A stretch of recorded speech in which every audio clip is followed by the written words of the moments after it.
Oh, what do we have here? A nameless, a cloud knight, a judge of the Ten Lords Commission, and a street performer. Quite the group. Wow, the General recognizes me? I didn't realize I was so famous.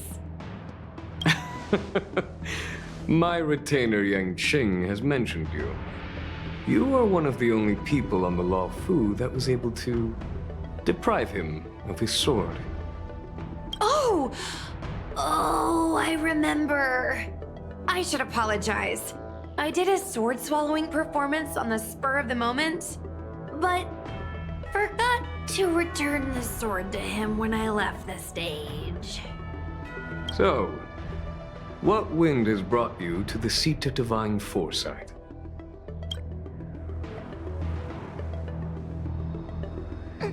General, we know you have important matters to attend to, and the Ten Lords Commission shouldn't be bothering you with something as trivial as the Heliobi.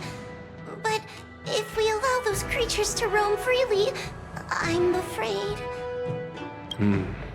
I heard stories of a skirmish between a previous general and a monster of sorts.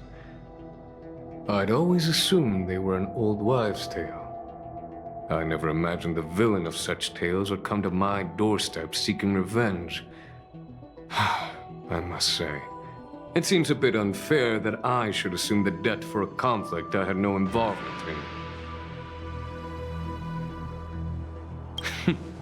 It would appear you are eager to see me assume the debt. General Teng Xiao is a venerated predecessor. If I am to honor his legacy, then sitting idly by is not an option.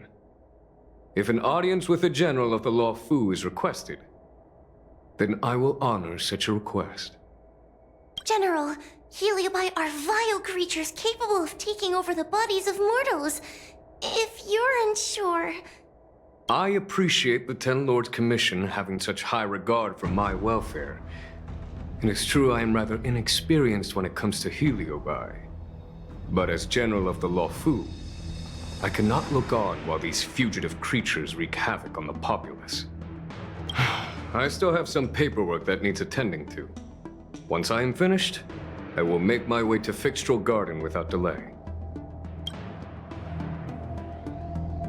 As soon as I finish my paperwork for the day, I will make my way to Fixtral Garden. Please, go ahead of me. I've never seen this one before. Human. Who are you? Heliobus, is it not your deepest wish to hold a rematch with the General of the Law Fu? I have come to grant you an audience.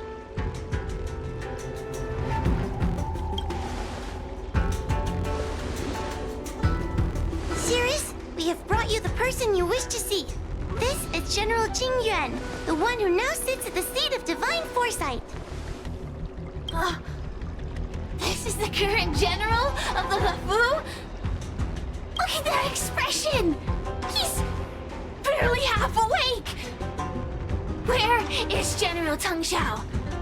Why did he choose such a lightweight to take over for him? I suppose it's already too late for the Xianzhou to rid themselves of this clown. Very well then, General Jing Yuan.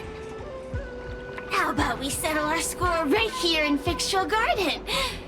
If I win, I must be free to come and go as I please. I agreed to grant you an audience, not meet you in combat. What? You refuse? You won't fight me! He comes here after I demand a rematch and won't even fight! Is he conceding that I already won? No, there can be no victory in eschewing combat. Human logic negates it. You misunderstand. I came for a rematch. It's just that you are not a worthy opponent. What? Unworthy? Teng Xiao, as General of the Law Fu, was Commander-in-Chief of the Cloud Knights. Ignomar commanded the Heliobi. The two were as great as the sky and the earth, equally matched like yin and yang. It is only natural that they were worthy opponents. As it stands, I am the general of the Lawfu. But you are no Ignomar, merely a prisoner. If you wish to engage me in battle, you must follow my rules. Defeat my army. Only then will I grant you the fight you seek. Your army? That's right. You must defeat my 4 companions gathered here. Then, you will have proved yourself a worthy opponent. Wait, he means us? We'll be okay, right? Why is the General putting his trust in us? I'm too young to die! So I only need to beat your pawns here. It would serve you well not to underestimate them. They are as skilled in combat as they are tenacious in spirit. I worry they might pose a problem for you. If you win, you can have your rematch. If you lose, you will answer one question of their choice. No lies, no tricks. Can you accept these terms? It's a deal. The game is set. This platform will be our chessboard, and the fighters will be the pieces.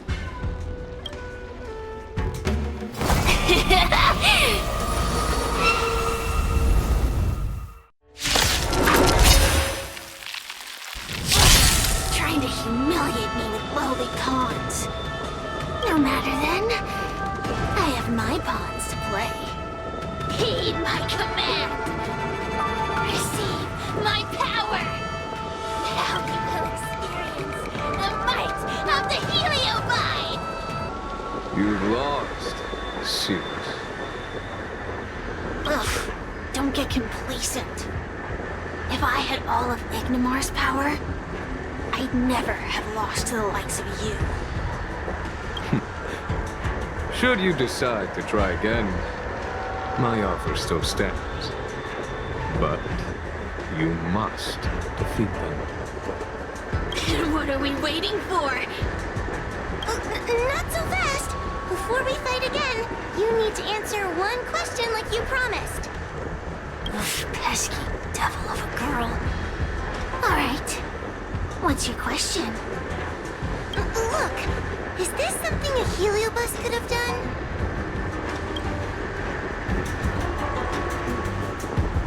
There are countless Heliobi that escaped from the creation furnace. And every one of them could have done such a thing. It could have been vengeance, curiosity, or simply hunger. So how would I know which one abducted your dragon lady? Of course, I do have my suspicions. For example, Luxie. Luxie loves mischief.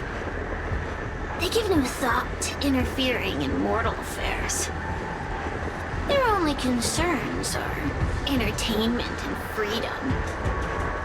Among all the fragments of Ignomar, the one most likely to abduct your precious dragon lady would be Luxie. We were sealed away for 1,000 years.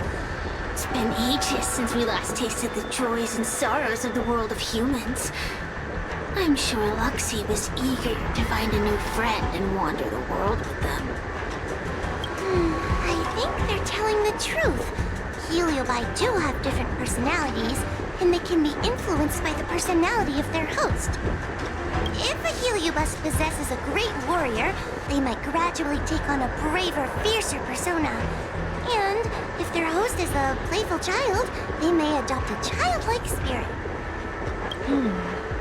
Wander the world with them. It sounds like Lady Bailu would have been an ideal target. She's always running off to play in Arm Alley. This intel should be a big help.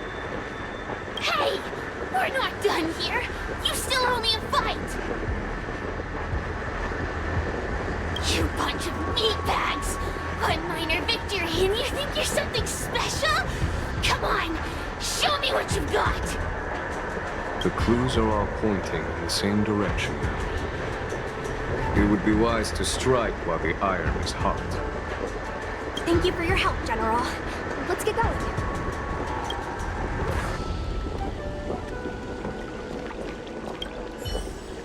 Are you done running around yet? I provided you with information as promised. Why am I still empty-handed? Don't bother me again till you're ready to fight. You'll be begging for a rematch later. Just you wait.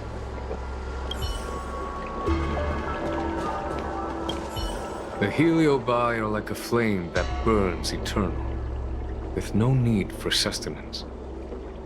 But alas, their curiosity got the best of them, and they became prisoners of humans. It is a pity. I lament that we share the same weaknesses. Our situation is no different from that of the Heliobi. From the moment we gain sentience, we are driven by desire and instinct, bound to our destiny, moving unceasingly towards our own demise. The most important thing in a soldier is one's intuition for victory or defeat. And you have given me confidence in victory. The ancient legends recount that the Xianzhou once faced an invasion by a great enemy that threatened the annihilation of every race aboard the Xianzhou ships. In order to save the Alliance, a hero made a pact with the Flint Emperor, the predecessor of all Heliobi. The Flint Emperor would aid the Xianzhou in battle, and if they were victorious, the hero and their followers would lose their physical bodies for eternity. When the fighting had ceased, none of the heroes survived, and the Flint Emperor was gravely wounded. Thus, the pact was unable to be fulfilled. As the centuries came and went, the story faded from memory. But the Heliobi remember. They hold claim to this debt for all time. The great battle between General Tang Xiao and Ignomar was fought largely for this reason. Aiding the Ten Lords' commission in subduing the Heliobi is a legitimate reason to take a leave of absence. I shall treat it as a vacation and enjoy the scenery of Fixtral Garden. Though I must admit, the wind here does chill the bones. The moon shines on the truth.